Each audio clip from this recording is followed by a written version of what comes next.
আসসালামু আলাইকুম গাইস। আমি আজকে চলে আসছিলাম বাংলাদেশের ময়মনসিংহ জেলার ইন্ডিয়ান নিকটবর্তী উপজেলা Durgapur. Someshwari river is formed by the combination of springs such as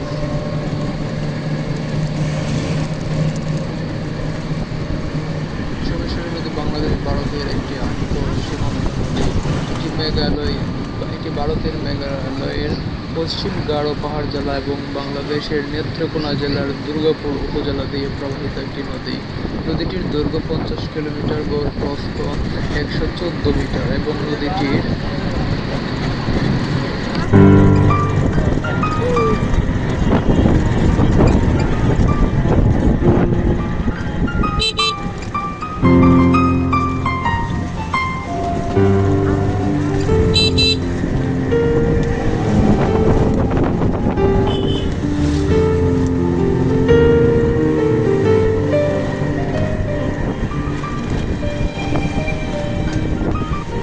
हम तेरे बिन अब रह नहीं सकते, तेरे बिना क्या वजूद मेरा। तुझसे जुदा अगर हो जाएंगे तो खुद से ही हो जाएंगे जुदा।